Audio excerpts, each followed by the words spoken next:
Amém. Graça e paz em nome de Jesus. Amém.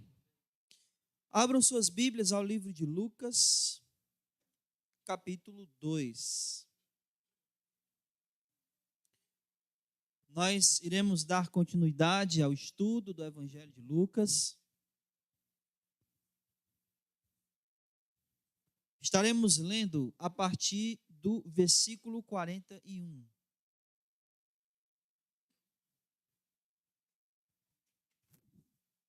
Evangelho de Lucas, capítulo 2, a partir do versículo 41. Se você achou, diga amém.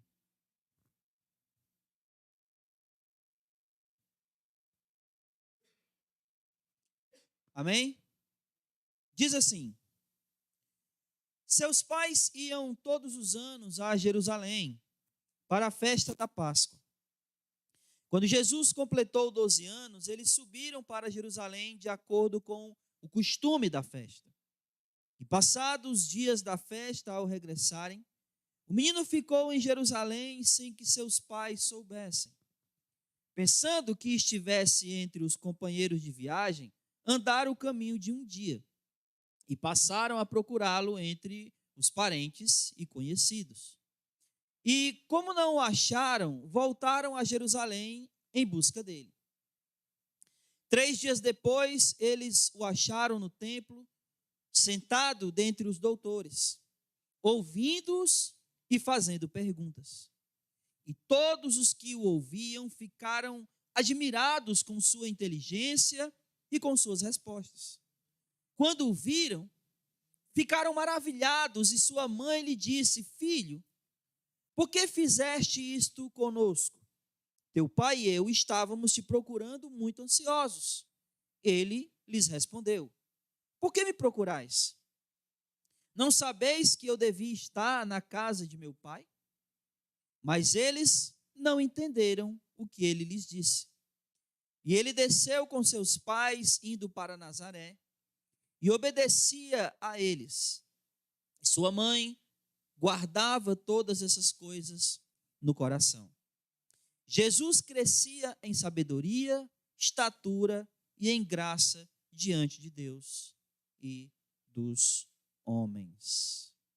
Glória a Deus. Vamos orar, meus irmãos. Oremos. Amado Deus, Pai bendito, louvamos e engrandecemos, Senhor, o teu nome, porque só tu, Senhor, é digno de toda a honra, toda a glória, de toda a nossa adoração. Tu és o nosso Deus, o nosso Senhor, aquele que nos criou, que nos formou, aquele que pagou o preço na cruz em nosso lugar. E nós somos gratos a Ti, Senhor, por todas as maravilhas, por todas as bênçãos que o Senhor derrama sobre a vida do Teu povo. Continua a nos abençoar com o conhecimento da Tua palavra. Nos ilumina, nos prepara, Deus, para compreendermos a Tua palavra, mas nos prepara também, ó Deus, para guardarmos ela em nosso coração.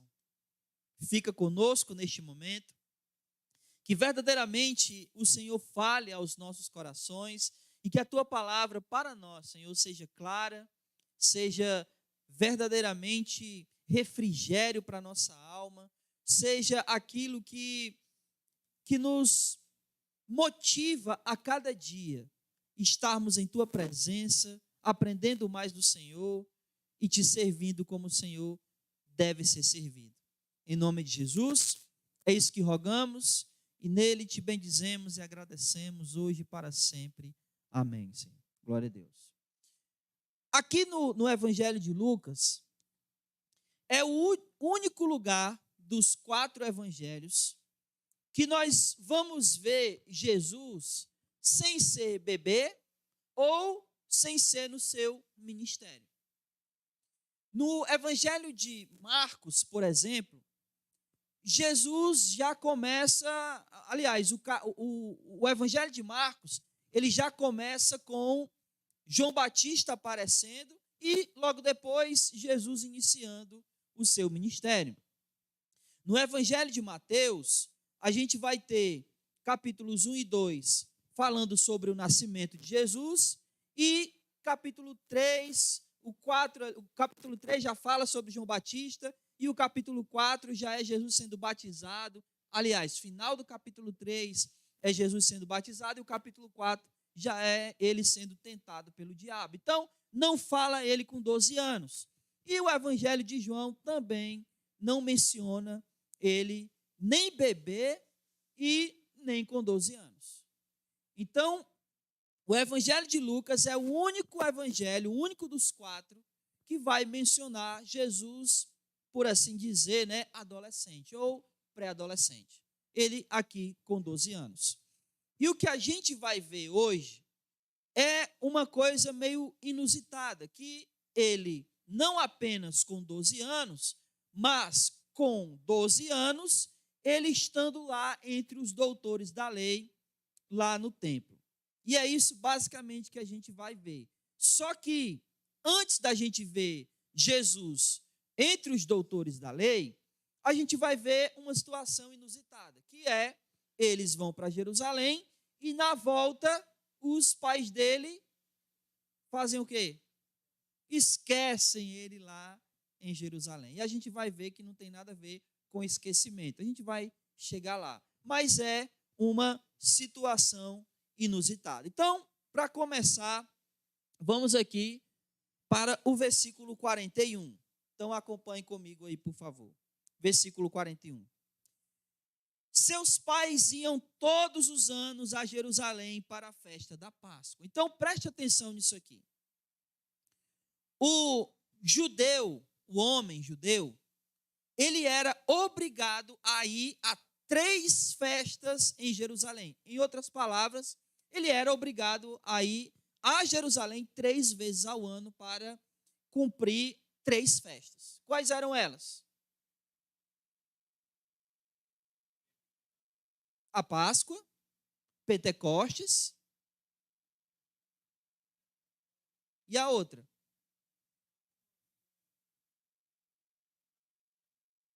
Não. A festa, não. A festa dos tabernáculos. Para que vocês entendam o que é a festa do Pentecoste, o que é? É a celebração do início da colheita. E a festa dos tabernáculos é a celebração do fim da colheita. Então, é basicamente isso. Então, eles eram obrigados a ir a Jerusalém 3 vezes ao ano. Nós não sabemos se José ia as 3 vezes realmente. Por que não? A gente viu na semana passada que quando Jesus foi apresentado ao templo, a gente viu que os recursos deles eram poucos. Até a oferta que eles fizeram nos demonstrava que ele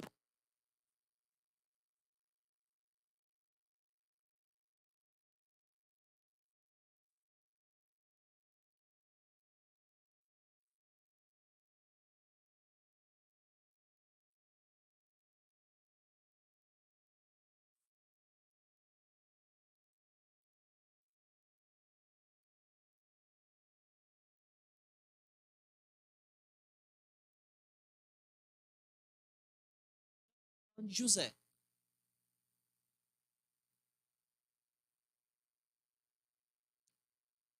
Não.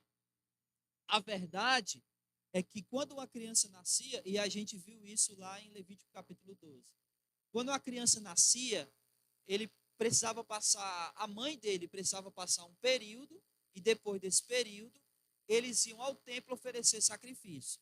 O que deveria ser oferecido era um cordeiro novinho, e mais 2 rolinhas ou 2 pombinhos. Mas, se não tivesse condição de dar o cordeiro, bastava ou 2 rolinhas ou 2 pombinhos. E no caso deles, eles ofertaram exatamente isso, porque eles não tinham condições de ofertar o cordeiro. Eram de pouca condição. Isso está descrito dessa maneira, bem detalhado, em Levítico capítulo 12. Está lá, bem especificado. Muito bem. Onde estávamos? Sim. não sabemos. Pode falar. É o mesmo, é a mesma festa. Sim, é. A diferença é porque lá no livro de Atos, no dia do Pentecostes, o Espírito desceu. Mas o Pentecostes lá de Atos não estava celebrando a descida do Espírito. Não, já existia. O que aconteceu é que eles estavam na festa no período de Pentecostes. E aí o Espírito desceu. O Pentecostes não foi inventado lá. Lá eles estavam celebrando o Pentecostes. Os tabernáculos. Só que o que acontece? Qual era o período do Pentecostes? Não, sim. Mas quando era que chegava o período do Pentecostes? Por que o nome era Pentecostes? O que é penta? 5. Por exemplo, quando a gente diz assim, ó, Pentateuco, o que é Pentateuco? 5 livros. E Pentecostes?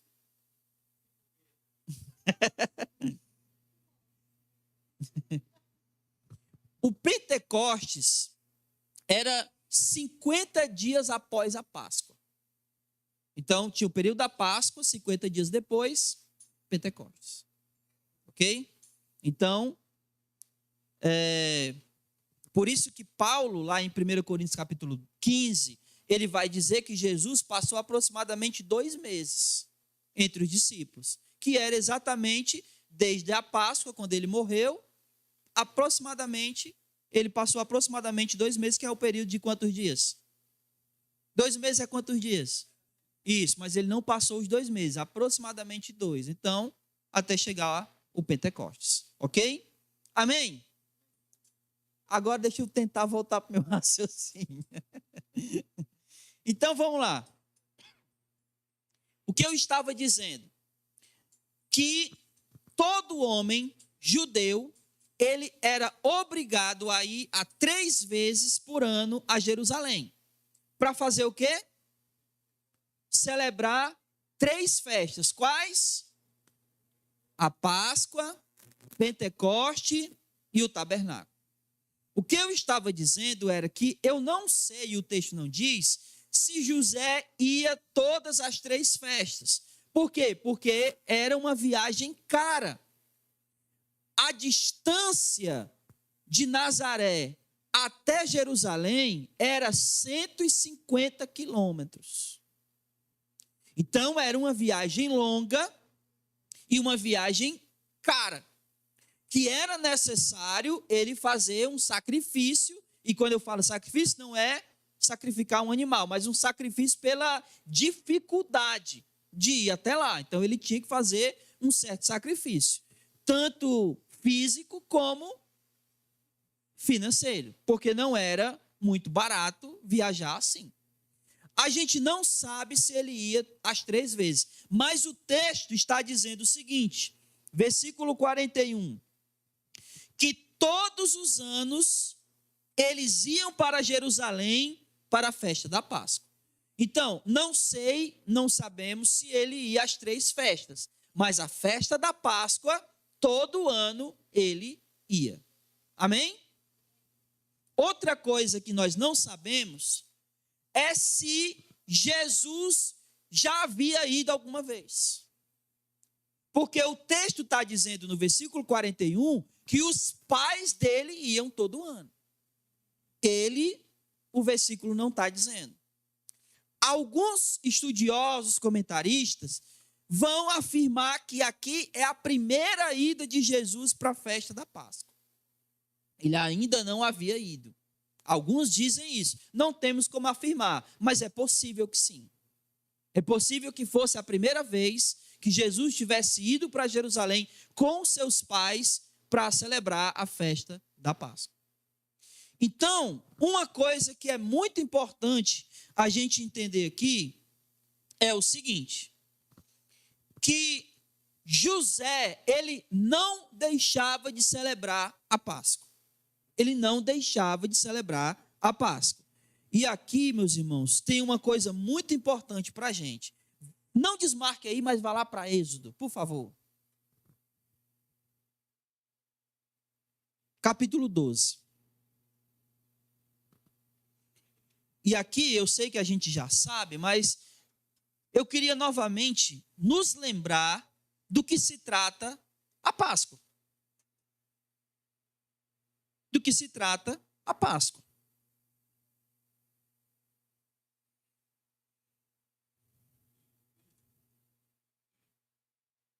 Êxodo capítulo 12. Todo mundo achou? Abriu? Amém? Nos versículos do 1 ao 5, ele vai dizer o que eles deveriam fazer, que eles deveriam celebrar a Páscoa, que esse seria o primeiro mês do ano e tudo mais. Eles deveriam pegar um cordeiro. Versículo 5, olha aí o versículo 5. O animal será um macho de 1 ano, sem defeito. Podereis tomar um cordeiro ou um cabrito. E aí ele ia dar todas as instruções aqui a respeito da celebração da Páscoa. Só que essa celebração da Páscoa aqui, ela era, por assim dizer, especial. E por que ela era especial? Por causa de duas coisas. A primeira era a morte dos primogênitos. Vocês lembram da última praga, da 10ª praga do Egito, que era a morte dos primogênitos? Então, vamos ler o versículo 7 em diante, e aí eu vou comentar mais sobre a questão da Páscoa. Então, vamos lá. Depois, pegarão, ele no versículo 5 e 6, ele está dizendo, vocês vão matar um cordeiro de 1 ano sem defeito. Depois de matar o cordeiro, versículo 7, pegarão um pouco do sangue e colocarão nos batentes da porta e na viga das portas, nas casas em que tomarem a refeição. Então, vocês vão se reunir. Aí, a ideia era o seguinte, vamos supor, a minha família mora nessa casa aqui, só que ela é uma família pequena. Então, se é uma família pequena, ela vai conseguir comer um cordeiro todo? Não. Então, você chama o vizinho. E aí, na casa daquelas famílias que participaram disso, você vai pegar o sangue do cordeiro, colocar no batente, que é a parte de baixo, e colocar nos que eles chamam de ombrais da porta, né? A gente chama de quê aquilo ali, hein? Da porta? Hã? Chama de portal, né? É. Isso, exatamente. Então vai passar e vai marcar a porta com o sangue do cordeiro. E aí, o que aconteceu? Quando deu meia-noite, o anjo passou. E aonde tinha a marca do cordeiro, ele passou direto. E aonde não tinha a marca do cordeiro, todo primogênito morreu. Seja de homens ou seja de animais. O pai e a mãe, se não tivesse passado, né, se fosse na época lá, se eles estivessem lá e não tivesse passado, eu tinha papocado. Eu tinha ido para a roça. Porque todo primogênito iria morrer. Ainda bem. Na verdade, né, não precisava ser judeu, vamos assim dizer que não, né? No caso dos egípcios, eles não morreram por ser egípcios. Eles morreram por quê? Porque não tinha a marca do cordeiro.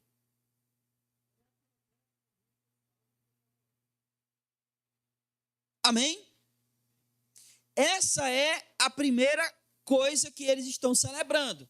A salvação dos judeus, dos primogênitos. Mas havia também uma outra coisa para celebrar. E o que era? Que a Páscoa também celebrava. A saída do Egito. E é interessante, volte alguns capítulos aí, por favor.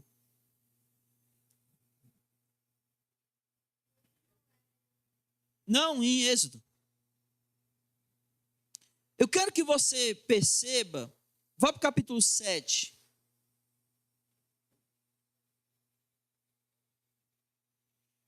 o motivo pelo qual o povo deveria sair do Egito.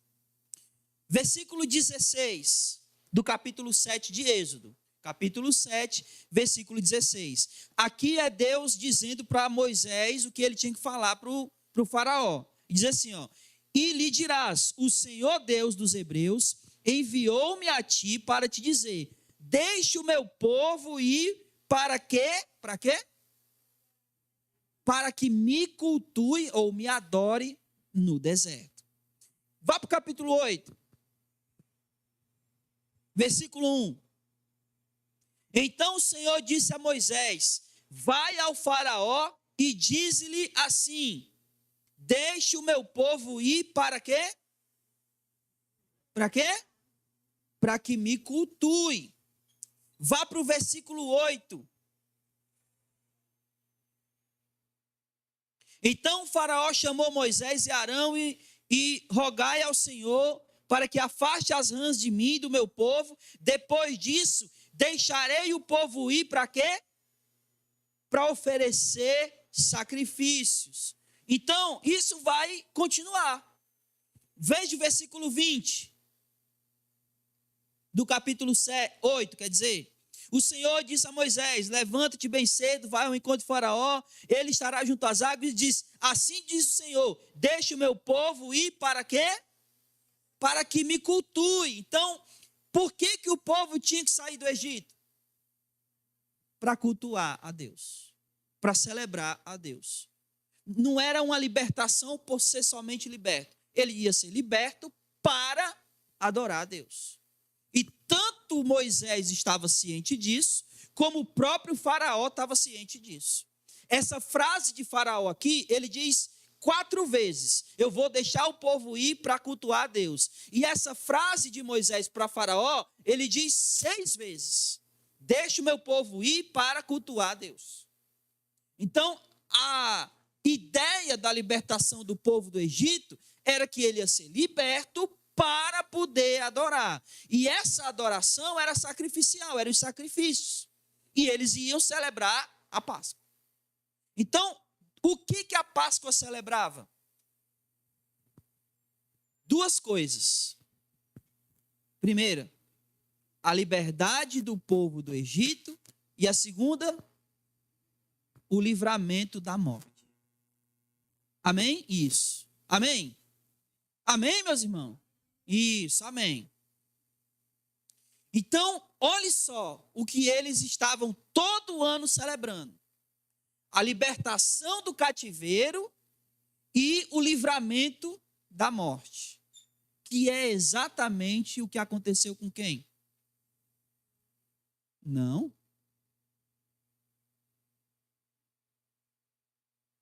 É exatamente o que aconteceu com o povo de Israel, que eles foram libertos de um cativeiro e livres da morte, livrados da morte, é exatamente o que aconteceu com quem? Com a gente, meus irmãos. Nós fomos libertos do cativeiro, do pecado e da morte. Para quê? Para cultuar a Deus. E ele nos libertou e a gente celebra o quê? A vida, o livramento que ele nos deu da morte. É a mesma coisa.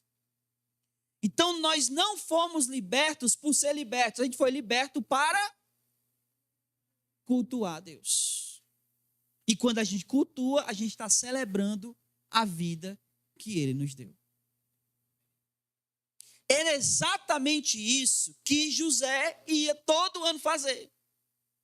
Lá em Jerusalém. Era uma viagem curta? Não. Quantos quilômetros? 150. Era uma viagem barata? Não. Era sacrificial? Não. Mas ele ia todo ano. Por quê? Por que vocês acham que Moisés fazia, que José fazia isso? Vou começar a trocar o nome aqui agora. Por que vocês acham que José fazia isso? Vocês acham que era só isso? Era isso. Mas vocês acham que era só isso?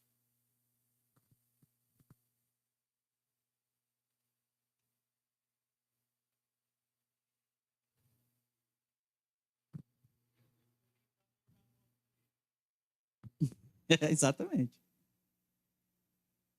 Você sabe por que José fazia isso todo ano? Sabe por quê?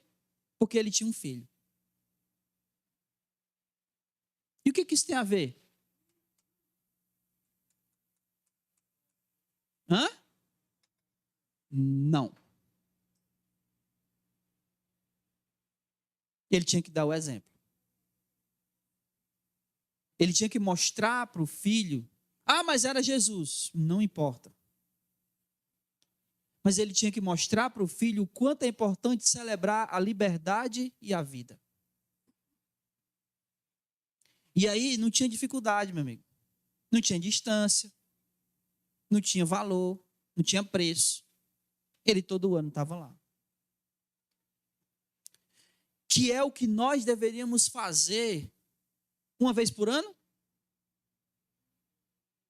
Quando é que a gente celebra a libertação e a vida? Aonde? Aonde? Em que momento do culto no domingo?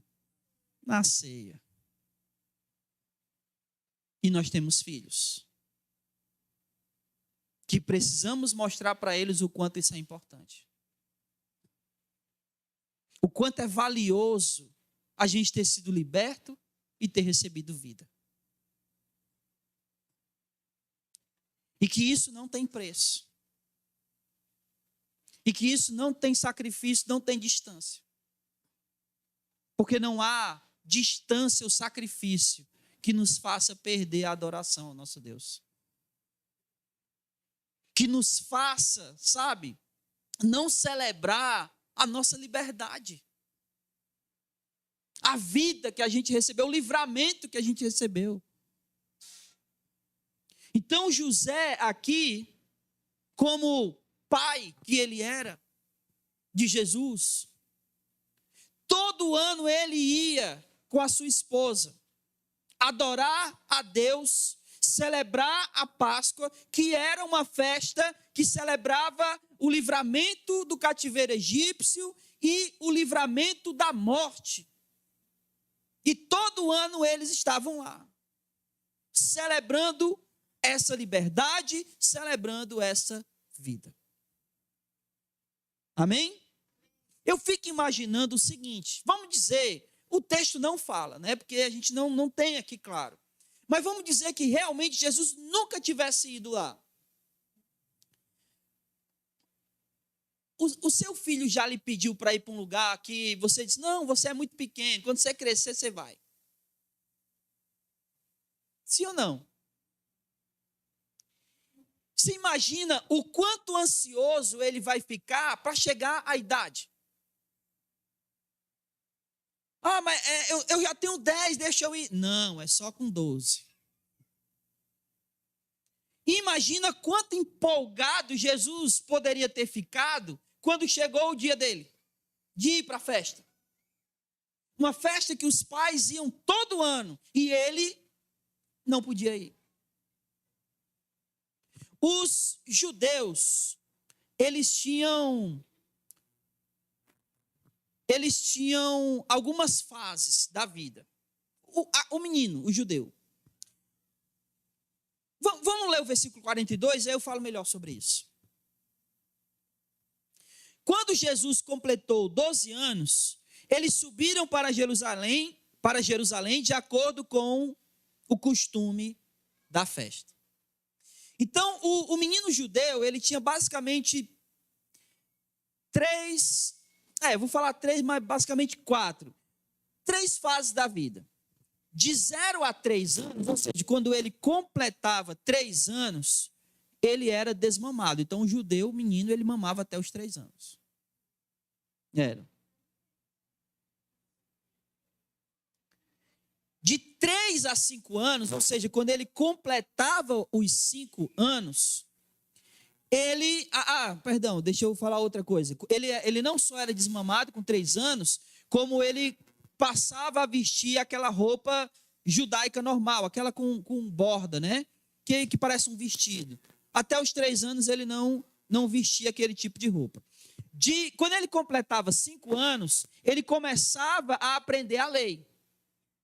que ele, obviamente, já vinha recebendo do pai, mas ele começava a receber um estudo mais catequético, ou seja, na escola. 5 anos ele ia para a escola. Com 12 anos, o menino, ele começava a ser responsável pessoal pela sua vida espiritual. E aí, aos 13, não sei se vocês já ouviram falar em Bar Mitzvah. Sim ou não? Bar Mitzvah é uma festa judaica onde o menino, com 13 anos, se torna homem. Ele deixa de ser menino e se torna homem. Aqui, a gente tem uma festa meio parecida, só que é muito mais para as mulheres, que é a festa de... Isso, né? A debutante. Ela está debutando, ou seja, está passando da fase de adolescência para se tornar uma mulher. Isso é o que significa debutar, ok? Ela deixa de ser menina e passa a ser mulher. Então, o judeu, ele tinha essa festa. Com 13, ele deixava de ser menino e se transformava em homem. Mas aos 12, ele se tornava responsável pela sua vida espiritual, no sentido de ele agora era responsável por ele mesmo cumprir a lei. Ou seja, o pai não mais ia precisar obrigar ele a cumprir. A responsabilidade de cumprir a lei agora era dele. E na grande maioria das vezes, ele ia para Jerusalém adorar no templo. Aliás, perdão, adorar no templo não, aprender com os doutores da lei. Era isso que acontecia. E é exatamente o que está acontecendo com Jesus aqui. Ele está indo para a festa de Jerusalém para aprender com os doutores. E é exatamente aonde a gente vai ver Jesus. Amém? Então, uma coisa interessante aqui. Eu sabia que eu deveria ter pego o iPad.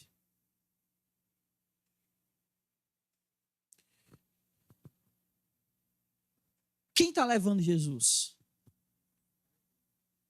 Os pais dele. Me diga uma coisa, se Jesus não quisesse ir, ele teria ido? Se ele dissesse, não, pai, eu não quero ir para essa festa, não. O que vocês acham que José tinha feito? Ia levar. Porque os pais são responsáveis pela vida espiritual dos filhos. Enquanto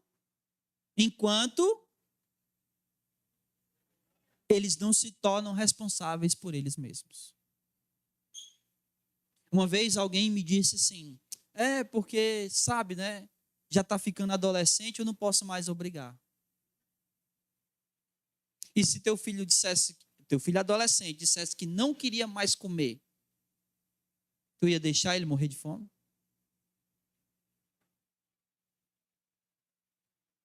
Então, os pais são responsáveis pela vida espiritual dos filhos, enquanto eles não têm consciência dela mesma, dele próprio, dessa vida espiritual. Aí você presta atenção o quanto é importante o exemplo. Porque se nós somos responsáveis pela vida espiritual dos nossos filhos, o exemplo é o que mais conta. Porque os nossos filhos... E assim, alguém me disse... Esses dias eu ouvi alguém dizendo o seguinte. Quando a criança ela tem de 0 a 8 meses, 6, 8 meses, você faz de tudo para ela não morrer. Porque ela é tão frágil que qualquer coisa pode matar o bebê. Não é verdade? Uma queda, mata. Então, é você tentando fazer de tudo para o menino não morrer. Aí, quando ele se torna adolescente, você quer matar.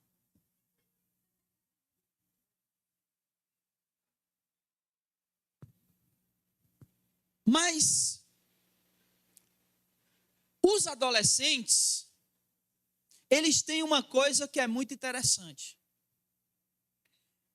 Eles aprendem uma coisa que é o seguinte, que é não se render ao faço o que eu digo, mas não faço o que eu faço.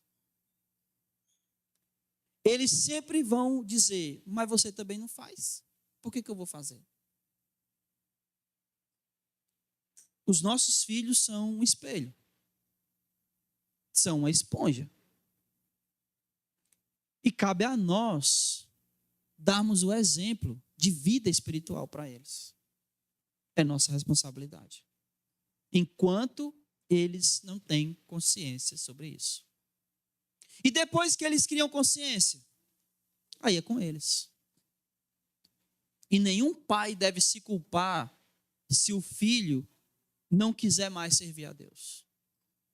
Se o pai tiver feito a sua parte. Porque quando os filhos ficam adultos, eles tomam suas próprias decisões. Amém? É duro, mas é a realidade. Então, Jesus, ele está lá. Jesus, ele vai para essa festa e agora, meus irmãos, é que vai acontecer uma coisa inusitada. O que vai acontecer agora é que José e Maria, eles vão embora e Jesus fica. Vamos ler o versículo 43 e 44. Passados os dias da festa, ao regressarem, o menino Jesus ficou em Jerusalém, sem que seus pais soubessem. Uma coisa importante que eu esqueci de dizer aqui. Eu li alguns comentaristas dizerem, o texto não vai nos dar essa afirmação, mas eu li em alguns comentários dizendo que aqui foi a primeira vez que Jesus tomou consciência de que ele era o Messias. O texto não fala sobre isso, não é claro, mas também é possível que realmente fosse. Que fosse a primeira vez que ele percebeu, que ele tomou conhecimento de que ele era o Messias. Afinal de contas, você acha que Jesus com 5 anos, ele sabia que ele era o Messias? Não. Então é bem provável que seja, não estou afirmando, mas é possível. Que seja a primeira vez que ele tomou consciência de quem ele era de verdade. Então, uma coisa que é importante dizer aqui no versículo 43, quando diz assim, passados os dias da festa, a festa durava 7 dias. Ok? Eram 7 dias de festa, cujos mais importantes eram os 2 primeiros. Então, era muito comum que depois do segundo dia de festa, que quando passava todas as celebrações e já estavam tudo já feito, os sacrifícios, no terceiro dia as pessoas já começavam a ir embora. E é bem provável que Maria e José voltaram no terceiro dia de festa. Porque a gente vai fazer as contas aqui, vamos lá. Vamos pensar que de fato eles foram embora no terceiro dia de festa. Aí, versículo 44, olha aí, pensando que estivesse entre os companheiros de viagem, andaram o caminho de um dia. Então, eles participaram 2 dias de festa, no terceiro eles foram embora e andaram um dia, que dá quantos dias? 4. Aí, versículo 46, 3 dias depois, 4 com 3, quantos dias durava a festa? 7. Isso explica por que Jesus ainda estava no templo. Porque imagine se a festa tivesse acabado, né? A festa acabou. Aí está lá Jesus no templo. Alguém ia dizer, o que esse menino está fazendo aqui? Cadê a mãe dele? Não é não? Mas ninguém suspeitou que ele estivesse sozinho, justamente porque ainda estava no período da festa. Eram 7 dias. E aí, agora sim, a gente vai voltar para o 43. Ao regressarem, o menino ficou em Jerusalém sem que os pais soubessem. Aqui uma outra questão. Você iria embora de um lugar sem se certificar que teu filho estava lá? Pode acontecer. Mas é muito raro isso acontecer. Mas aqui, aliás, se a gente faz isso, seria o que da nossa parte? Irresponsabilidade, né? No mínimo, pelo menos. Mas não é o caso aqui. Lembre-se que Jesus, ele está indo com 12 anos, porque com 12 anos a criança se tornava responsável por ela mesma obedecer à lei.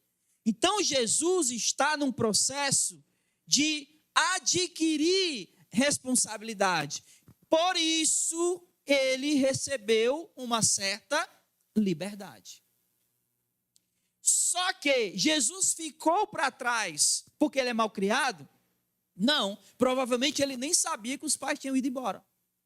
E os pais achando que ele estava no meio dos viajantes. Então o que acontece aqui é que ele recebeu certa liberdade porque ele estava nesse processo de receber essa liberdade para que ele pudesse se tornar responsável. E aí houve esse desencontro, não é? Aqui tem uma coisa importante para a gente que é pai. E é muito difícil a gente fazer isso, mas a gente precisa fazer. E o que é? A gente precisa deixar os filhos crescerem. Isso é difícil, mas a gente precisa. Porque, na verdade, meus irmãos, e eu vou falar essa frase e não se escandalize porque eu vou explicar ela, tá? Mas a gente precisa criar os nossos filhos para o mundo. Não para que eles sejam mundanos, não é esse o meu ponto, e agora eu vou explicar.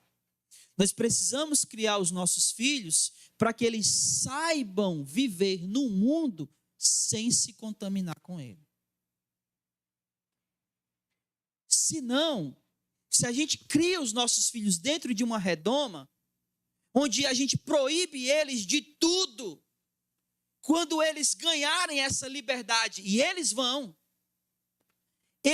querer provar de tudo que eles eram proibidos de provar.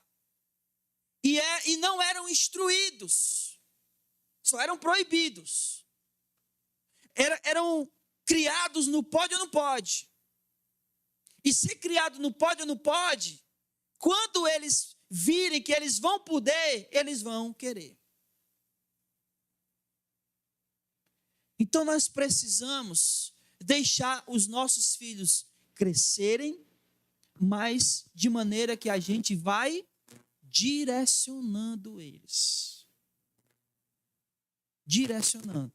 Mas, por outro lado, preste atenção, principalmente nós que somos pais de meninas, não queiram que suas filhas cresçam rápido demais.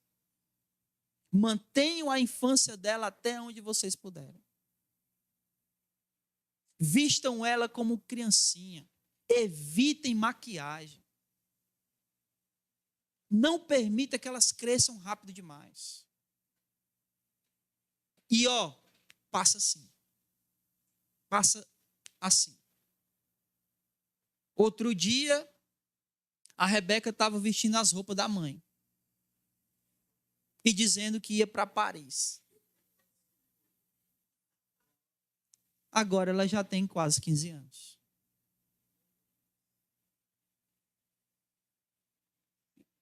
Direcione eles. Mas deixem eles crescerem na medida correta. Até porque um dia a gente não vai mais estar aqui. E eles vão precisar viver. Então é melhor que eles saibam como viver. Sem a gente. Amém, meus irmãos? Eu sei que é difícil, mas é preciso. Muito bem. Voltando para Jesus, que é o que nos importa. Então, o que de fato acontece aqui, né? Eles se desencontram e eles voltam 3 dias Aliás, eles voltam depois de um dia de caminhada e procuram ele por 3 dias. E essa é a grande questão aqui. Jerusalém não é uma cidade muito grande. Não é. Então, presta atenção. Vamos supor que o teu filho goste muito de futebol. Certo? Muito, muito, muito. Aí, ele saiu sem te avisar. E tu não sabe para onde ele foi. Onde é que tu ia procurar? Onde tivesse uma bola rolando. Correto? Ah, o meu filho gosta de... Vou usar o exemplo aqui, o Santiago. Gosta de tocar violão. Ele sumiu. Onde os pais do Santiago iam procurar ele? Onde tivesse alguém tocando um violão. Porque é algo natural. Então, não faz sentido, por assim dizer, eles terem passado tanto tempo procurando Jesus. 3 dias. E aí, versículo 46. 3 dias depois, eles o acharam aonde? No templo. Sentado entre os doutores, ouvindo-os e fazendo perguntas. Versículo 47. Todos os que o ouviam ficaram admirados com sua inteligência. E com sua inteligência e com suas respostas. Vocês pararam para pensar aqui, ó, vocês prestaram atenção, que no final do versículo 46, Jesus está fazendo o quê? Está sentado entre os doutores fazendo o quê? Pergunta. No versículo 47, ele já está dando resposta.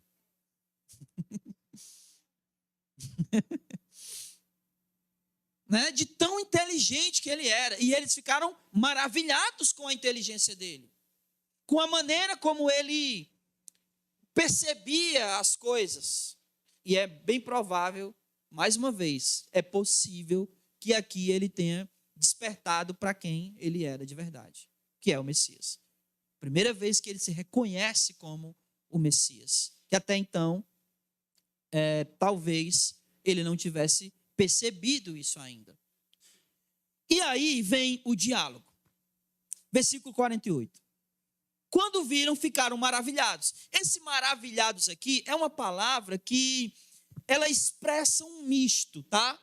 Um misto entre alívio, porque eles estavam 3 dias procurando ele e acharam, e maravilhados, né, perplexo por ele estar não no templo, porque elas sabiam que ele poderia estar lá, porque ele foi para lá, para Jerusalém, para a festa com 12 anos, para aprender.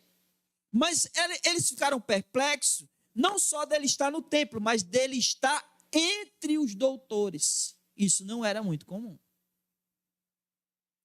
E aí, Maria, ela expressa aqui a sua repreensão a Jesus. E é isso que ela vai dizer. Versículo 48. Filho, por que fizeste isso conosco? Teu pai e eu estávamos te procurando muito ansiosos. Ela está aqui manifestando, né, a aflição dela e repreendendo ele como filho, porque ele sumiu, né? E ela está repreendendo. Aí ele responde: por que me procurares? Por que me procuráveis? Essa resposta de Jesus, ele não está dizendo aqui que os pais não deveriam procurá-lo. Não é isso. O que ele está dizendo é: vocês deveriam saber aonde me encontrar.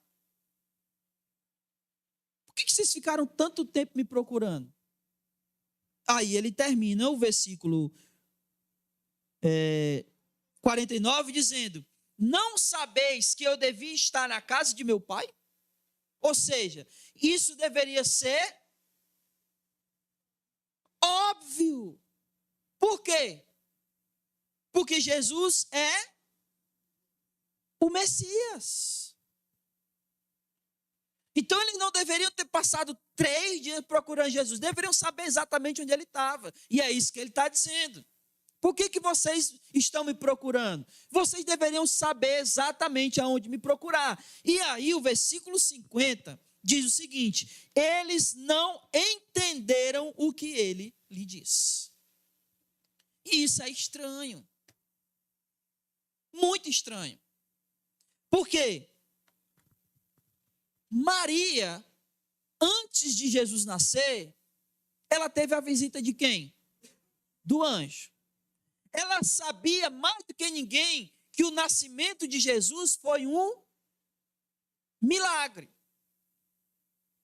Só há uma razão para ela não ter entendido o que aconteceu aqui. E qual é?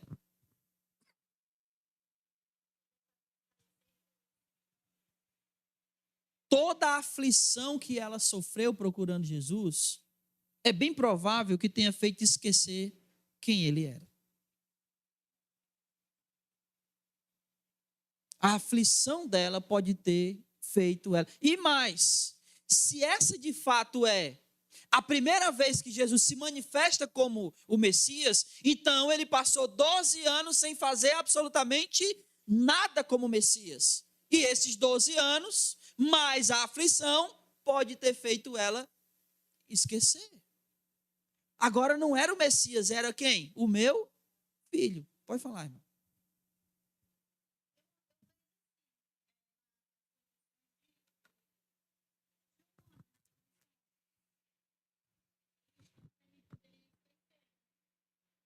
Exatamente. Exatamente.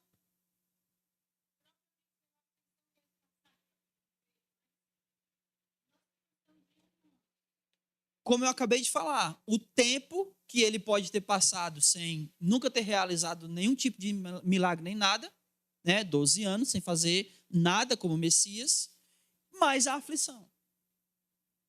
Então, tudo isso, né, junto, pode ter feito ela esquecer, por um momento, quem ele era. E aí ele está justamente fazendo ela voltar a lembrar. Olha, vocês não sabiam que eu deveria estar aqui? Aqui era o lugar que eu deveria estar. Por quê? Porque eu sou o Messias. O meu lugar é aonde? Na casa do meu pai. E aqui, a maneira como Jesus fala, não é a maneira como um judeu fala normalmente. Quando um judeu falava de Deus como pai, ele nunca dizia meu pai. Era sempre no plural. Nosso pai. E aqui Jesus, ele traz uma ideia mais pessoal de Deus, como o pai dele. E talvez essa maneira como ele falou também tenha sido estranha para eles, tanto para Maria como para José. Com toda certeza. Com toda certeza. Mas, o que Jesus fez? Pode ir que eu vou ficar aqui. Não. Vamos lá ver o versículo 51. Ele desceu com seus pais indo para Nazaré e obedecia a eles. Filhos, obedeçam vossos pais no Senhor, porque é justo. Isso é um mandamento. E Jesus cumpria os mandamentos. Como a gente viu na semana passada, ele cumpriu desde que ele nasceu e ele continuava a cumprir os mandamentos. Obedeceu. E é muito interessante, né? Porque se você parar para pensar, Jesus era o quê? Que a gente até estudou ontem. Ele era o quê? Ele era homem e ele era Deus. Aí ele, Deus, estava se submetendo aos seus filhos. Porque naquele momento, ele era o filho de Maria e de José. E como filho, obedece os seus pais. E só para deixar uma coisa bem clara, né? Maria não é mãe de Deus. Não é mãe de Deus. Não é mãe de Deus. Amém. Concluindo, versículo 52.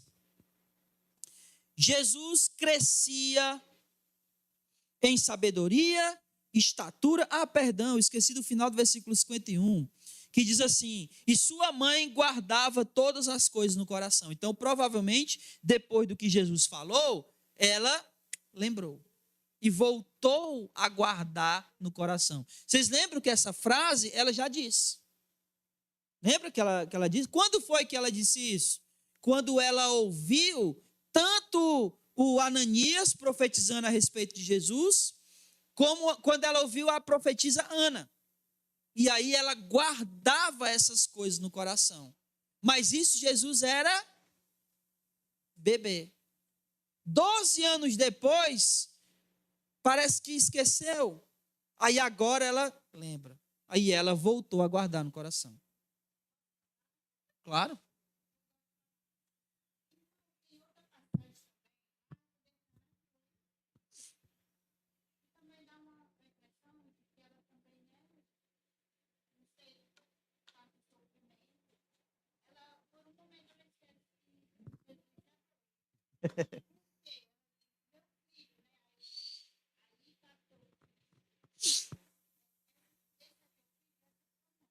Sim, isso. Essa passagem, na verdade, é a profecia de Ananias se cumprindo. O que Ananias disse que ia acontecer com ela? Uma espada atravessará a tua alma. Perdão, Simeão. Estou trocando de novo o nome dos homens. Ananias é o pai do... É Ananias, é? É, né? Zacarias.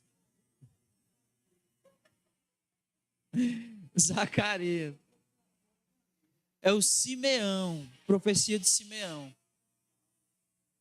E aí o Simeão diz que uma espada atravessaria a alma dela, né? E é justamente na crucificação. Então esse momento é a profecia de Simeão se cumprindo. Então, agora sim, para concluir, versículo 52. Jesus crescia em sabedoria, em estatura e em graça diante de Deus e dos homens. Note uma coisa. Jesus não só crescia em estatura, ele crescia em quê? Sabedoria e graça diante de Deus. E essa é uma coisa muito importante para nós. Me diga uma coisa. O conhecimento que você tem de Deus hoje condiz com o teu tempo de fé? Ou você acha que pelo teu tempo de fé tu deveria conhecer mais?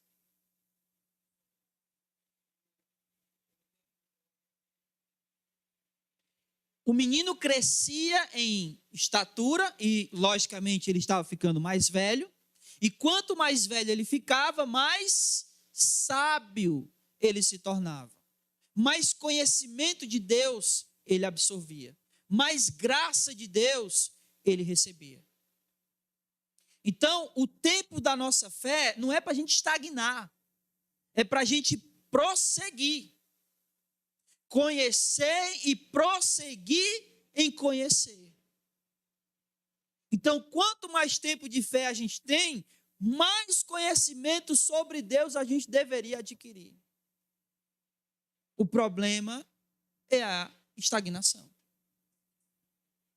que vem muitas vezes pela preguiça, né, pelas faltas nas reuniões.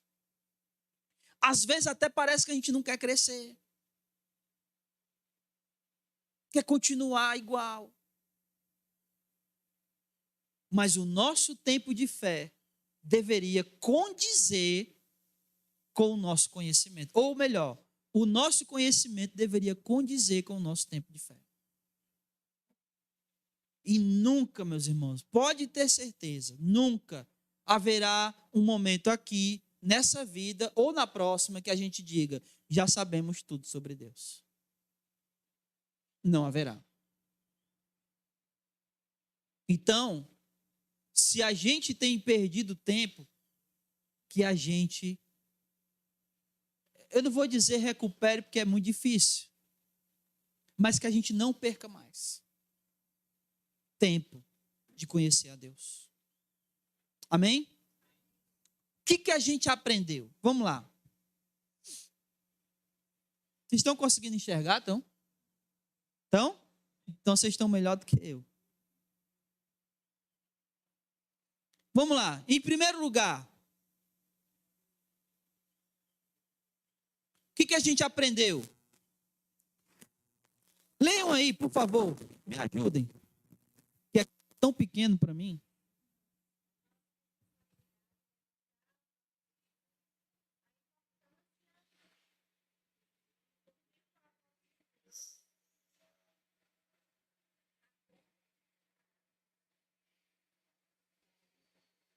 E como encararmos ser.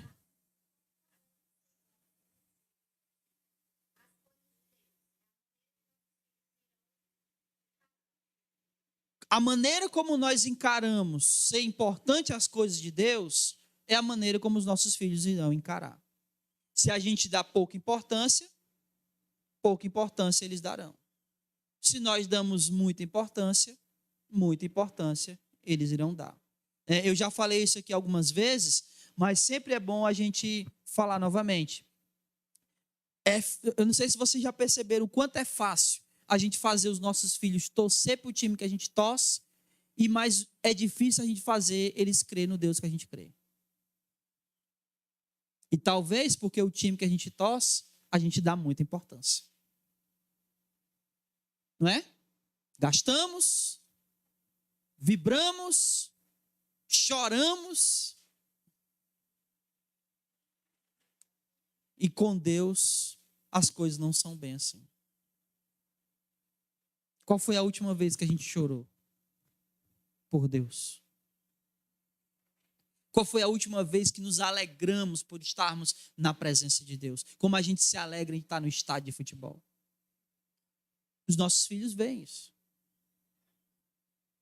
Então, a maneira como a gente encara, a maneira como a gente dá importância às coisas de Deus, é a maneira como eles também irão dar. 2.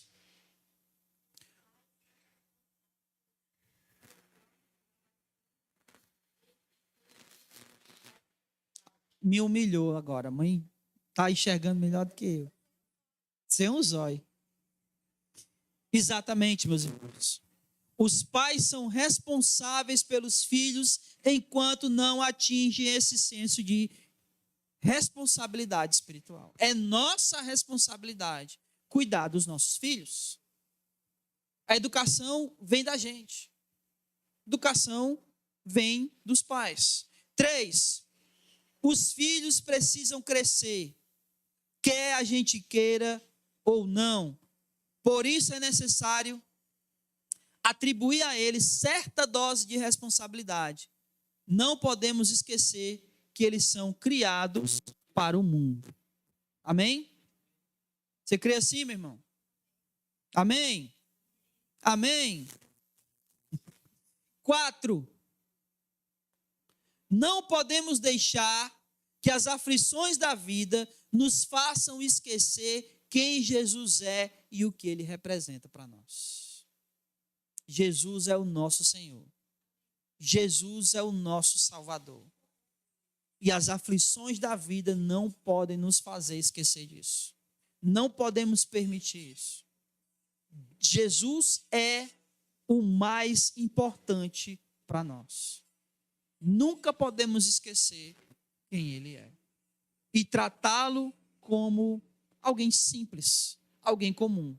Porque se tem uma coisa que Jesus não é alguém simples, no sentido de que ele não tem tanta importância. Pelo contrário, Jesus deve ser a pessoa mais importante de nossas vidas.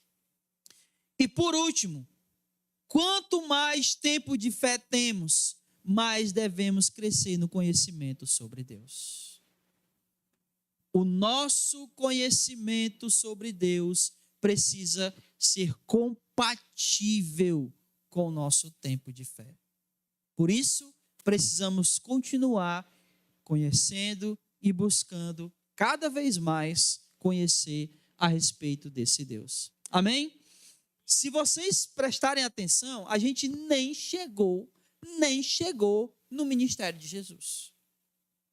Na próxima semana, o que a gente vai ver? A gente vai ver o início do ministério de João Batista. E aí só depois é que a gente vai entrar no ministério de Jesus. Então a gente já vai começar o ministério de João Batista com uma pregação do evangelho. É isso que a gente vai ver na semana que vem. Então fique de pé aí no seu lugar. Nós vamos orar. Não deixem de vir, não deixem de adquirir esse conhecimento para que a sua fé, o seu conhecimento condiga com o seu tempo de fé. Amém. Vamos orar. Senhor, em nome de Jesus, nós te damos graça pelo teu amor, pela tua misericórdia. E apenas uma coisa, Senhor, eu gostaria de te pedir antes de encerrarmos esse culto. É que tudo aquilo que nós ouvimos nessa noite, a gente faça como Maria, a gente guarde no coração. Que a gente medite sobre tudo aquilo, Senhor, que nós aprendemos nessa noite. E que não apenas fique guardado, mas que a gente venha colocar em prática. Abençoa a cada um dos irmãos que estão aqui neste lugar. Toca no coração.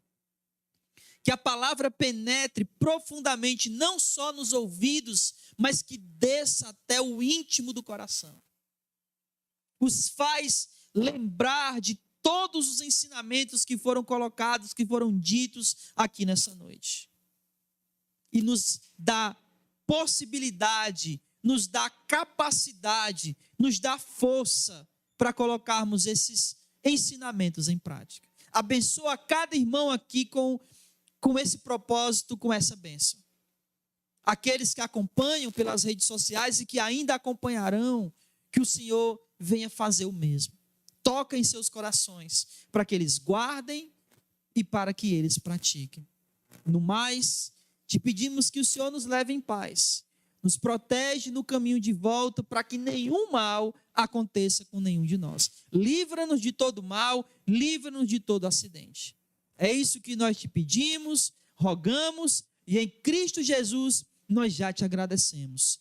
Hoje e para todo sempre. Amém. E louvado seja o nome do Senhor. Vamos em paz, que o Senhor nosso Deus nos abençoe. Não saia sem dar a paz do Senhor, e até amanhã no culto de oração, em nome de Jesus. Amém.